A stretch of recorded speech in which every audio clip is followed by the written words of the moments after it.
अगर आप भी चाहते हैं यमुना म्यूजिक के ऑडियो वीडियो सबसे पहले आप तक पहुंचे तो हमारे चैनल को सब्सक्राइब करें और साथ ही साथ बेल आइकन को दबाना ना भूलें ताकि सभी वीडियो आप तक पहुंचे। धन्यवाद।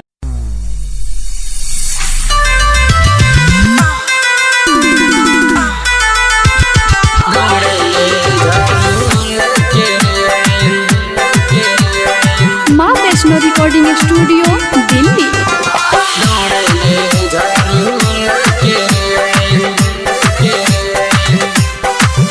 जब जाइले सोते हम घरे रे, जब जाइले सोते हम घरे रे मोगे दौड़े ले झाड़ू लेके रे, मोगे दौड़े ले झाड़ू लेके रे। जब सटिल दूसरा के भीरी रे मोगे दौड़े ले झाड़ू लेके रे, मोगे दौड़े ले झाड़ू लेके रे।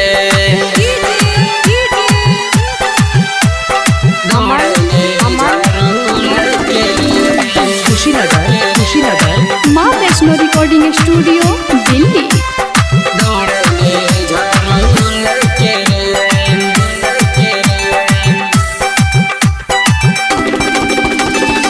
मार के तोर दिहल हम रोयला, उठत दर्द हमर भीतरी बदन, उठत दर्द हमर भीतरी बदन।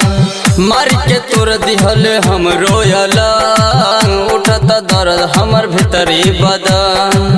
एकर साया के डोरी हम खींची रे मोगे दौड़े ले झाड़ू लेके रे, मोगे दौड़े ले झाड़ू लेके रे। जब जाइले सोते हम घरे रे, जब जाइले सोते हम घरे रे मोगे दौड़े ले बेलना लेके रे, मोगे दौड़े ले बेलना लेके रे।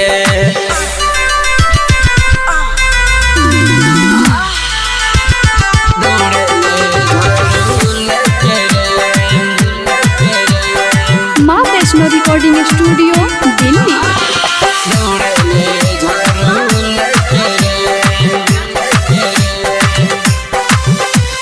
इतने बेदर्दी मोगी हमर मिलल, लागत हमरो जवानी से बीतत, लागत हमरो जवानी से बीतत। इतने बेदर्दी मोगी हमर मिलल, लागत हमरो जवानी से बीतत। जब जाइले इंदेव हम घरे रे, जब जाइले इंदेव हम घरे रे मोगे दौड़े ले झाड़ू लेके रे, मोगे दौड़े ले झाड़ू लेके रे। जब जाइले सोते हम घरे रे मोगे दौड़े ले झाड़ू लेके रे, मोगे दौड़े ले झाड़ू लेके रे। जब सटिल दूसरा के भीरी रे मोगे दौड़े ले झाड़ू लेके रे, मोगे दौड़े ले झाड़ू ले।